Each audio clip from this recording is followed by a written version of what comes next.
粵語鬧人嘅10大動物，豬揼兜，揼嘅意思就係下垂。咁啊，豬揼兜係一嚿肉嚟㗎，佢就喺豬嘅下巴同埋頸中間嗰嚿肉，好似一個揼落嚟嘅兜咁，叫豬揼兜，即係形容人好蠢啊！扮晒魚蝦蟹係扮嘢嘅升級版啊，即係假扮自己好勁好犀利，實際上冇料到㗎。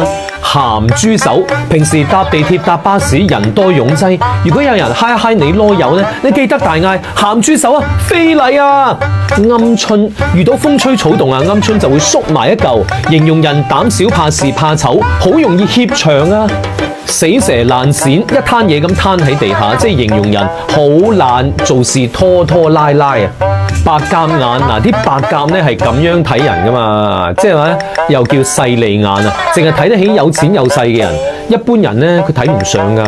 失魂魚就係精神恍惚，注意力唔集中。下一條錄咩啊？哎呀，我哋講到邊度啊？嗱，咁啊失魂魚啦。